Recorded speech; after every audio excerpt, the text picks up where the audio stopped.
Assalamualaikum warahmatullahi wabarakatuh. Halo everyone. Perkenalkan, nama saya Karisma Dwi Adinda dari Prodi S1 Ilmu Hukum dengan NIM 055370232, Fakultas Hukum, Ilmu Sosial dan Ilmu Politik, Universitas Terbuka Jember.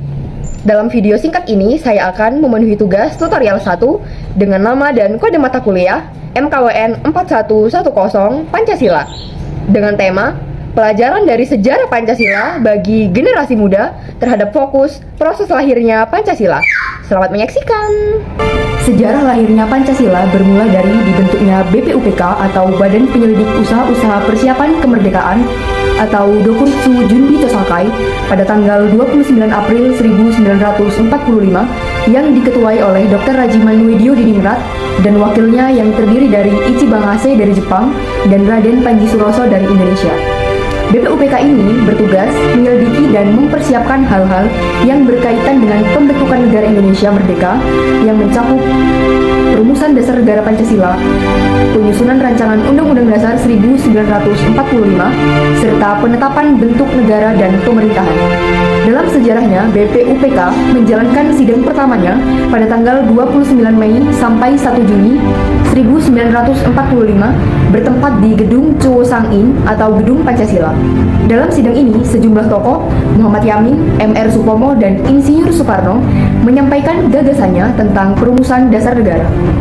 Di antaranya, Muhammad Yamin menyampaikan gagasan tentang pri kebangsaan, pri kemanusiaan, pri ketuhanan, kesejahteraan rakyat, dan pri kerakyatan. M.R. Supomo mengusulkan dasar negara Indonesia merdeka, di antaranya persatuan, kekeluargaan, keseimbangan lahir batin, musyawarah, dan keadilan rakyat. Sedangkan Insinyur Soekarno memperkenalkan 5 sila yang terdiri dari kebangsaan Indonesia, internasionalisme atau pri kemanusiaan, musyawarah mufakat atau demokrasi, kesejahteraan rakyat, dan ketuhanan yang berkebudayaan. Untuk merumuskan lebih rinci tentang rumusan Pancasila sebagai dasar negara dan pembuatan Undang-Undang Dasar 1945, BPUPK membentuk Panitia 9 yang terdiri dari Insinyur Soekarno, Muhammad Hatta, Ahmad Subarjo, Agus Salim, Muhammad Yamin, Wahid Hashim, Ahad Kahar Muzakir, Abi Kusno Tokro Sujoso, dan A.A. Maramis. Sidang BPUPK 2 10-17 Juli 1945, tepat pada tanggal 14 Juli 1945, menghasilkan rumusan tentang pernyataan Indonesia Merdeka, rancangan pembukaan Undang-Undang Dasar, dan rancangan batang tubuh Undang-Undang Dasar.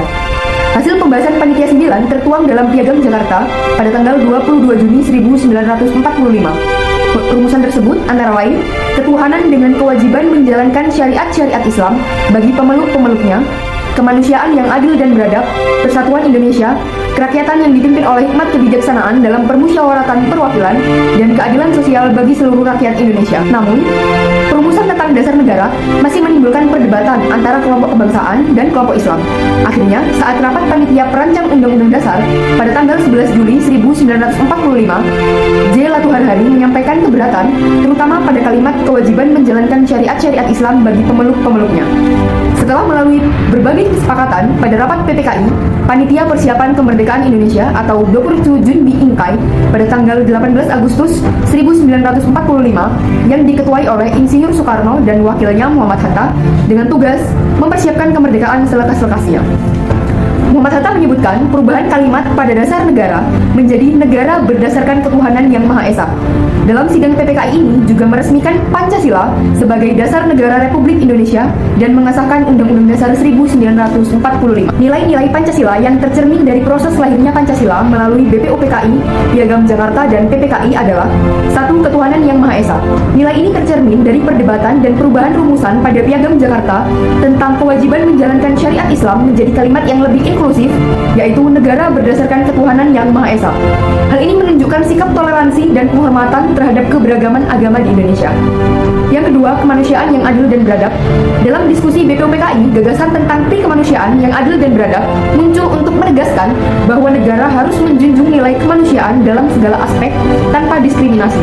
Yang ketiga, persatuan Indonesia.